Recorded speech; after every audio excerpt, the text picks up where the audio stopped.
Jangan keliru, sama kakeknya kita cinta, kita sanjung-sanjung, kita sholawatan, sama cucunya kita caci-caci. Musuhmu itulah yang terputus, kata Allah Subhanahu wa ta'ala. Perbedaan daripada idola. Saya tidak mau idola sama Habib Rizik misalnya, ya. Saya hanya mau idola sama Habib Umar.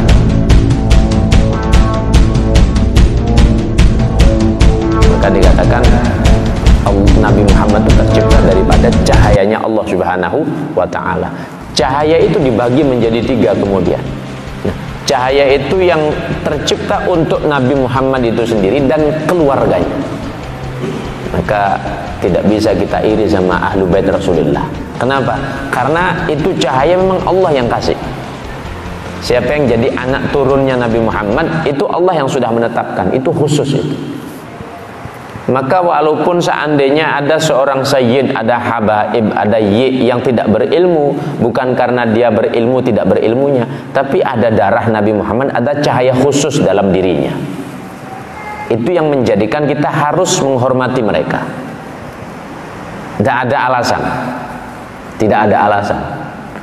Kalau kita kenal, kalau kita tahu namanya namanya sayyid, namanya habib, apakah dia itu alim berilmu, apakah dia tidak berilmu, apakah dia orang yang punya kedudukan ataupun tidak punya kedudukan, maka bukan karena itu kita menghormati mereka, tapi di sana ada cahayanya Rasulullah terkait langsung. Terkait langsung itu bagian pertama itu. Maka kalau ada umat Nabi Muhammad kok tidak hormat kepada yang namanya sayyid, yang namanya syarif, yang namanya habib, itu kebangetan, ya. Kebangetan, atau mungkin jadi karena tidak mengertinya, ya. Karena tidak tahu terhadap ajarannya sendiri. Karena tidak tahu terhadap ajaran agamanya sendiri. Maka kalau demikian, jangan sampai orang Islam membenci yang namanya habib. Kalau sudah pasti itu adalah habib atau sayyid, tidak boleh orang Islam itu membenci. Syarat iman itu adalah cinta kepada mereka. Wa ahibbu ahla baiti lihubbi, kata Rasulullah. Cintai keluargaku karena semata-mata engkau cinta kepadaku. Itu syarat iman itu. Maka kalau ada orang yang benci kepada para habaib ini, berarti ada masalah di keimanan. Ada masalah, ya.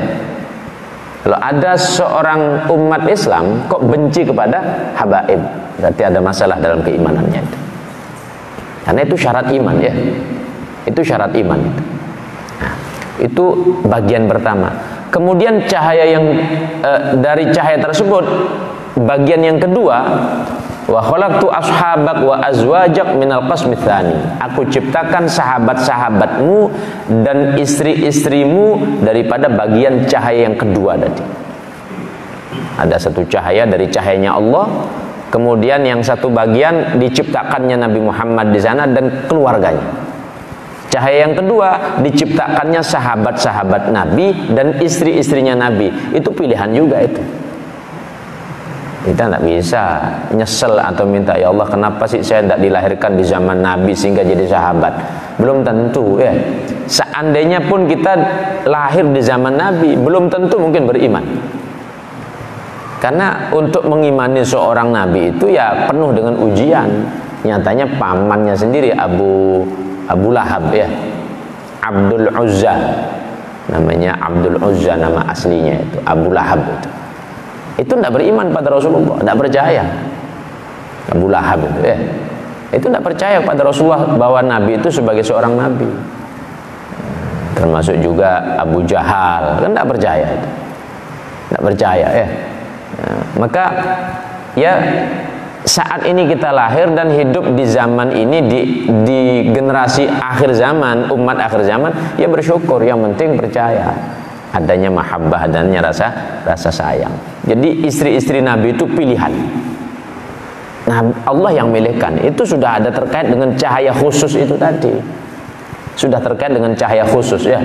Siti Khadijah, Siti Aisyah, kemudian Siti Saudah, Siti Zainab, Siti Maimunah. Kemudian itu semuanya adalah pilihan yang memang sengaja Allah pilihkan itu. Siti Juwairiyah, ya. Bukan karena maunya Nabi memilih itu, bukan. Maka menjadi syarat iman juga, orang harus hormat kepada Ummul Mukminin.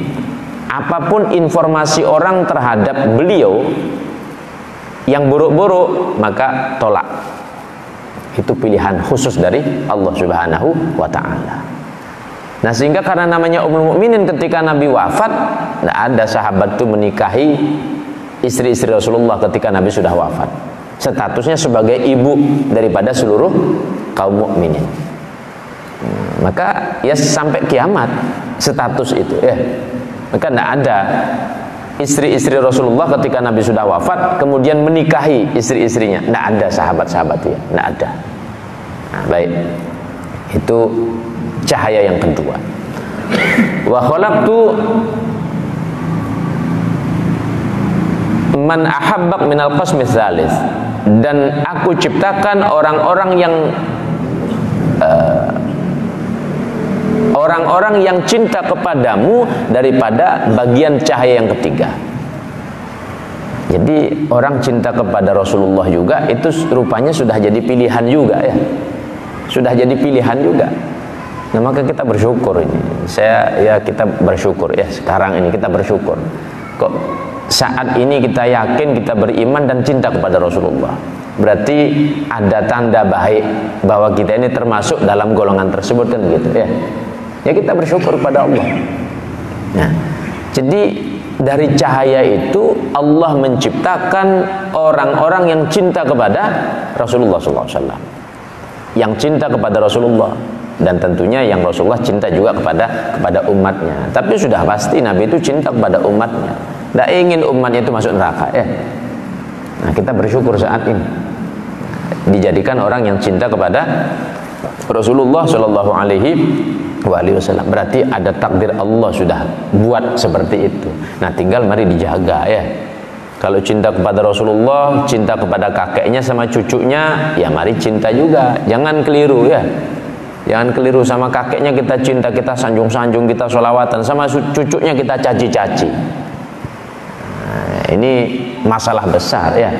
Kalau Allah katakan dalam Al-Quran, inna syani'aka huwal abtar, inna syani'aka huwal abtar, sesungguhnya musuhmu itulah yang terputus, kata Allah Subhanahu wa ta'ala. Itu terkait dengan pelecehan orang-orang Quraisy, tokoh-tokoh Quraisy, ketika Nabi tidak punya anak cowok, anak laki-laki, karena wafat semua anak laki-lakinya ya. Wafat semua daripada anak laki-lakinya Rasulullah. Maka orang-orang Quraisy itu begitu melecehkan, dihinanya Rasulullah. Oh, Muhammad nih orang yang terhina, terputus, anak laki-lakinya mati semuanya, kata orang-orang Quraisy. Nabi terasa berat, beban, karena lingkungan masyarakat Quraisy pada saat itu kalau tidak punya anak laki-laki itu seakan jadi beban.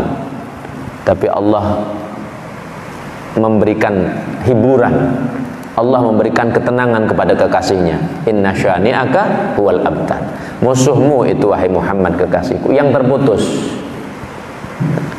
Tapi saya berpikir begini, rupanya bukan orang-orang Quraisy yang benci sama Nabi saja yang menuduh Nabi begitu.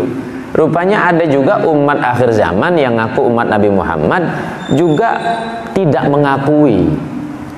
mengakui akan adanya jalur dzurriyyah Rasulullah itu ya. Atau juga yang kebangetan, sudah tahu memang ada jalur dzurriyyah itu, tapi kemudian dia cinta sama yang satu tapi benci sama yang lainnya, dicaci-caci. Karena mungkin perbedaan politik, karena mungkin perbedaan perbedaan daripada idola. Oh, saya tidak mau idola sama Habib Rizik misalnya ya. Oh, saya hanya mau idola sama Habib Umar. Oh, saya hanya mau idola sama Habib Mundir misalnya, almarhum misalnya ya. Tapi habaib yang lain saya tidak mau idola. Karena urusan mengidolakan, yang satu disanjung-sanjung, yang satunya dicaci. Nah, ini umat tidak benar kalau begitu ya. Tidak benar kalau jadi umat seperti itu. Karena itu contoh sudah ada, inna syani'aka huwal abtar, itu ayat terkait dengan orang Quraisy yang menyakiti hati Nabi Muhammad ketika Nabi tidak punya anak cowok. Orang-orang Quraisy yang menyakiti hati Nabi Muhammad SAW. Allah langsung yang bela ya. Allah langsung yang bela, inna syani'aka huwal abtar. Maka kalau demikian, ini menjadi satu pelajaran yang sangat berharga. Momen Rabiul Awal, bulan Rabiul Awal adalah hari di mana Nabi dilahirkan, maka perlu kita mengingatkan kembali, perlu mengangkat kembali, perlu menceritakan kembali bagaimana sih sebenarnya sebagai umat Nabi dalam memberikan mahabbah, cintanya kepada nabinya, kepada Nabi Muhammad sallallahu alaihi wasallam.